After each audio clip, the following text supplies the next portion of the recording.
বরগুনায় কোটি কোটি টাকা আত্মসাতের অভিযোগ উঠেছে একটি এনজিওর বিরুদ্ধে। প্রশাসন সহ বিভিন্ন জায়গায় ধারণা দিয়েও প্রতিকার পাচ্ছে না ভুক্তভোগীরা। অভিযোগ, উল্টো হুমকি ধামকির শিকার হচ্ছেন তারা।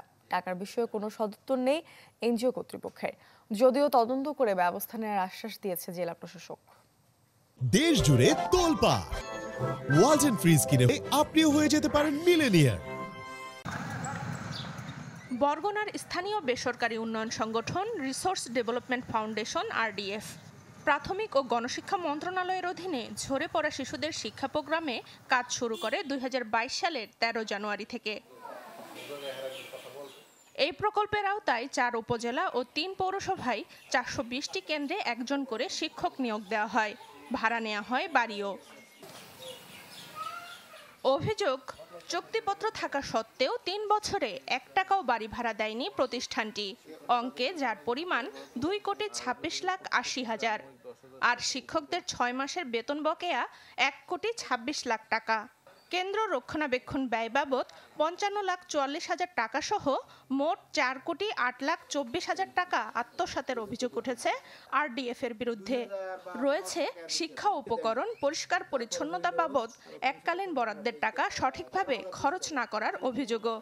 যে বাড়ি ভাড়ার একটা চুক্তি হয়েছিল, সে বাড়ি ভাড়ার টাকাটা অদ্যাবধি আমি পাই নাই, অন্য কেউ পাইছে কিনা আমার জানা নেই। বেতনগুলো সেইটা বলছে যে আমাদের ঘুষ দিয়ে এক প্রজেক্ট আনতে হয় এবং আমাদের অনেক খরচ, সেই ক্ষেত্রে এই টাকাটা কাটা হয়েছে আপনাদের থেকে।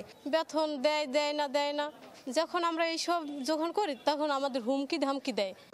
এ বিষয়ে ক্যামেরার সামনে কথা বলতে নারাজ এনজিও কর্তৃপক্ষ, মোবাইল ফোনেও দিতে পারেননি সদুত্তর।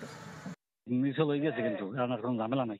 ঘর ভাড়া ওই সময় ওদের সাথে কথা ছিল যে এই নিজের বাড়িতে করতে হইবে, কারণ এই প্রজেক্ট আপনার সাথে মোবাইলে আর কি বলবো বুঝছেন, কিন্তু কিছু লোক আছে এই একটা প্রজেক্ট, আমি সরকারি প্রজেক্ট কেমনি আসে এটা ওরাও জানে। আর তদন্ত করে ব্যবস্থা নেওয়ার আশ্বাস জেলা প্রশাসকের।